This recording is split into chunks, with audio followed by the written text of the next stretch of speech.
watch this! This is where we said goodbye at the end of stage 1. And this is what we are looking for at the end of stage 2. Hello guys! Welcome back to Not Just Mecha. It's Marco here, and today we talk about painting volumes and depth using the mood of a scene, or delivering a mood using volumes and depth. It works both ways.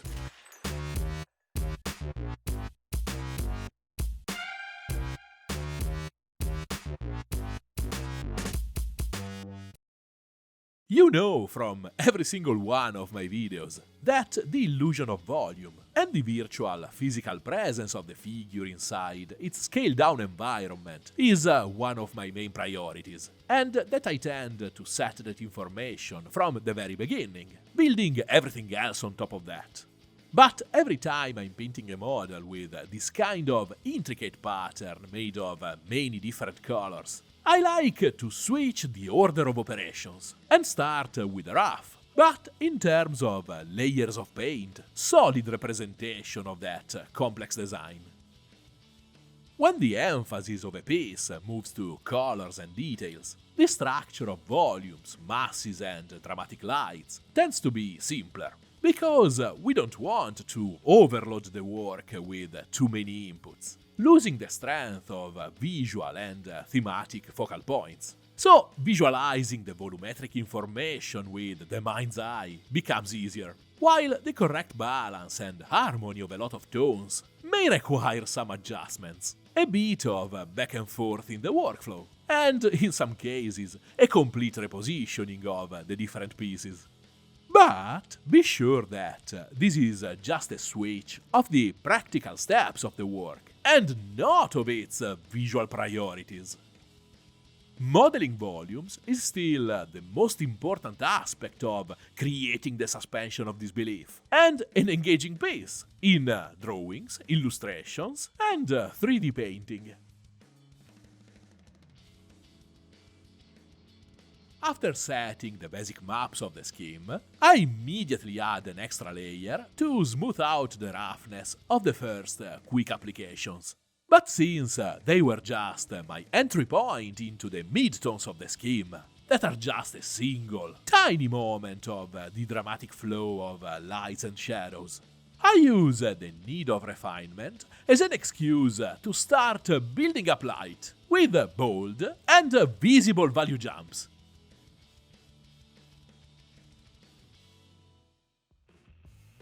I want this groundwork to boost the saturation and richness of all the next steps, and nothing beats the vibrancy and intensity of relatively thick layers of dense paint applied with the brush. Because compared to any other delivery system, you are literally bringing the highest possible amount of pigments to the surface.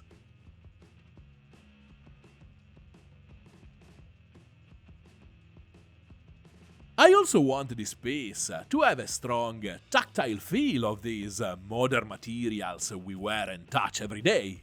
And even if this will be mostly developed in the next stage of definition and texturing, having a foundation of brushstrokes underneath helps to layer and enhance that visual and tactile information, and make even a very clean paint job a bit more lively and painterly. From the point of view of masses and volumes, my main concern in this phase is the simple depth of the shapes, the most basic inside-outside kind of rendering, that takes in account only what is deeper or raised. This is another switch of my more classic order of operations, where the macro, primitive shapes, the general cylinders and spheres in which you can simplify the human figure, are the first to be rendered. I'll be blunt, this choice is mostly dictated by teaching reasons. I noticed that transitioning from more established wargaming approaches, where this kind of volumetry is basically the only kind of volumetry, to the more academic, general to particular, / sketch and refine methods, can be hard. So this is my attempt to give you an alternative path with more solid borders between stages, still easy to connect in a flow which tends to the same goals. One or two incremental steps are more than enough for my plan. And for this figure in particular, that doesn't have layers and layers of equipment, creating huge variations of depth like in most fantasy models.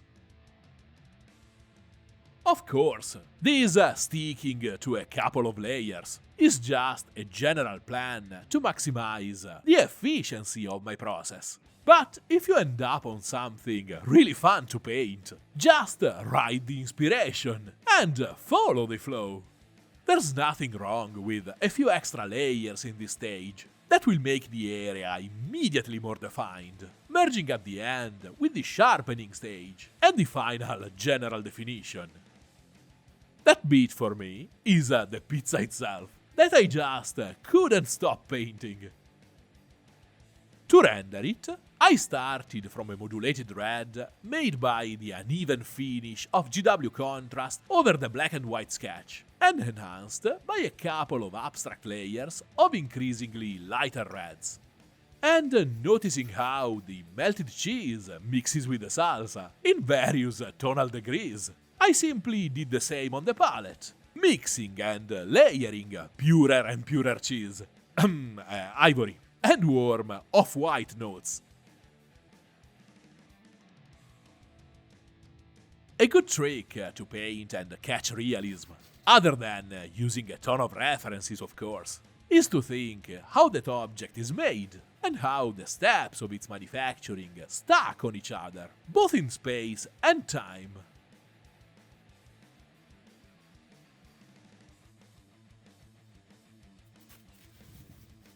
I close with a glistening touch of transparent yellow and red to bring back saturation and add the wet, oily feel. There's still some work to do on this pizza. Not on this one. My job here is done. But I'm pretty satisfied at this stage.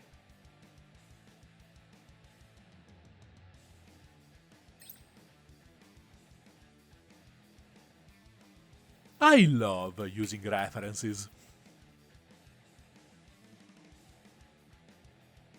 Ah, okay.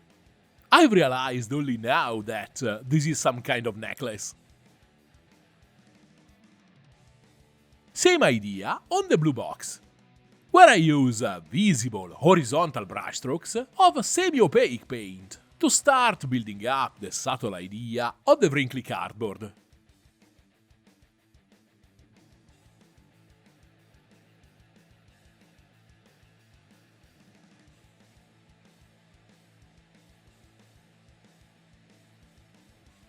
Time to smooth out the rough combo of thick imprimatura and clean the light oil technique.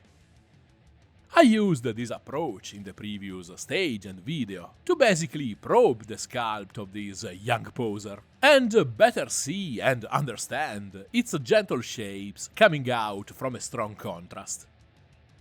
I prefer this technique over a simple wash, because since I'm the one actively taking away the lights, basically painting them by removing paint, I have more control over their placement and shapes, getting a passive reading of the forms, but enriched by my take on the angles and intensity of the light of the scene. Plus, I get the extra working time. So in this stage, I just need to hit the light areas I've already isolated, and let the overspray to smooth the transition with the shadows. Like the pizza situation, here I'm having a lot of fun, and I cannot resist adding also an extra shadow with a pure, cold, bluish violet. Again, simply following the map of the original sketch in oils.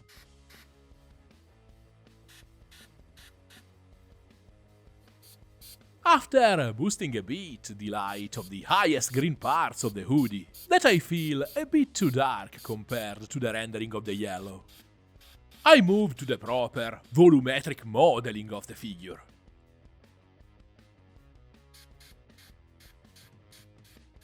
Again, if you want to go really deep into this topic, and specifically train your eyes, mind and hands into a better comprehension of light, values, and how they generate volumes, I suggest you to take the academic path and work on black and white sketches and grisaille that laser focus your attention into light itself, taking completely away all the distractions and complex interactions of colors.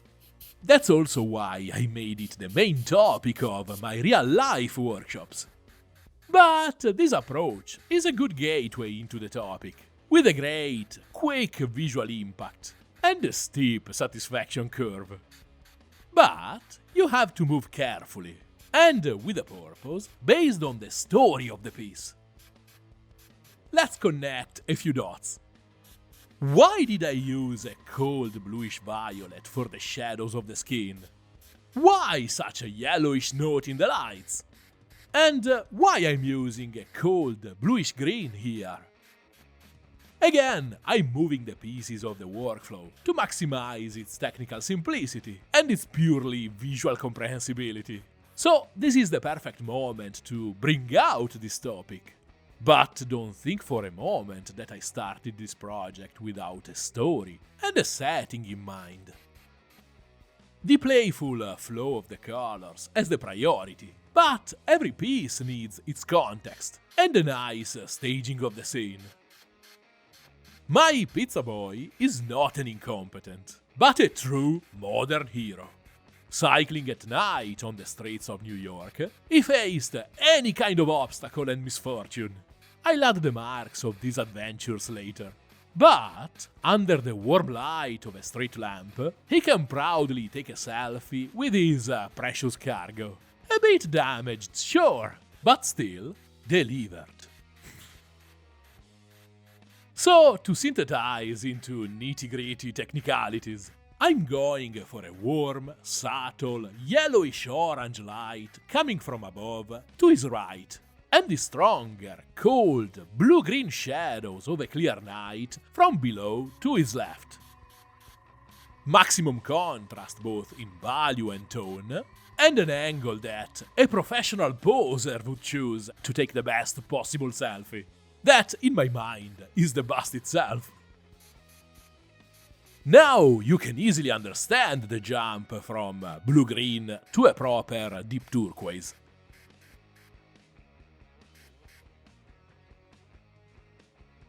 But the yellow and red parts cannot really follow this path to the cold spectrum around the color wheel. Well, they can, if you're willing to incur into, I have to admit, a probably more realistic level of desaturation and loss of vibrancy. But this model doesn't really want to be a realistic, quote-unquote, historical piece. This is a selfie that probably more than a movie is a peak example of aestheticized reality. So let's boost these colors. Magenta is the perfect tone to drag orange first into more fiery red notes, and then closer and closer to the edge of the cold spectrum.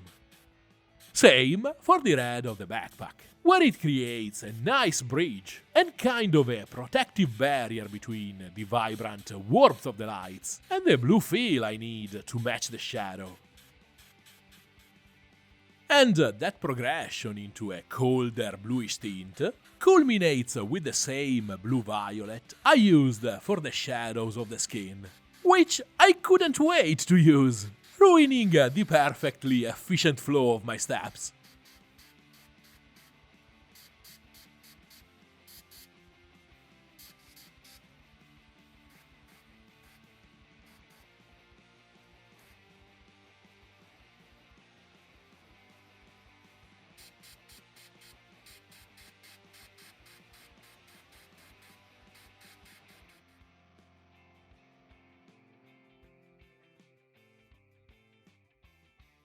Let's close with a quick detour into detailing territory. That technically is the topic of the next episode. But since it's a particular kind of detailing, it fits a bit better here than with all the textural brushwork I'm going to show you in the next one. Free hands can arrive to extreme levels of precision, and they are always charming, even when a bit wonky. But when it comes to render contemporary, machine-printed vectorial graphics on a relatively realistic pace, I like to use simple stencils, at least to set the precise, geometric outlines of a design. The process is super simple. You draw and cut your stencil on Frisket, a printable paper with an adhesive plastic backing used in illustrational airbrushing and painting, precisely to mask parts of a canvas that you want to keep clean.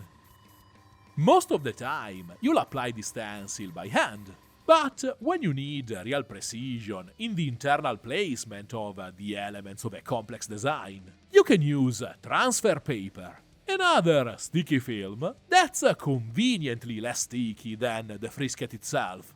So you can place it, press it a bit, and the stencil remains on the surface because of its stronger bond. Mask well the surroundings because overspray will always find a way to ruin your work, even with a single white pigment.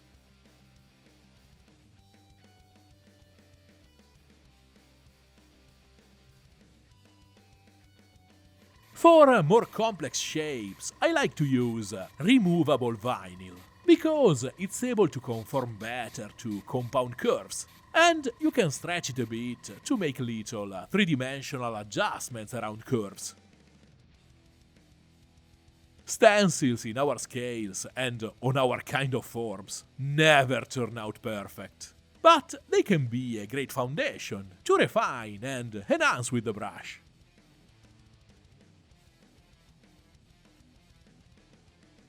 And with a quick glaze of the turquoise tone of the shadows, everything becomes perfectly integrated with its surroundings, the general flow of lights, and its modeling of the shapes.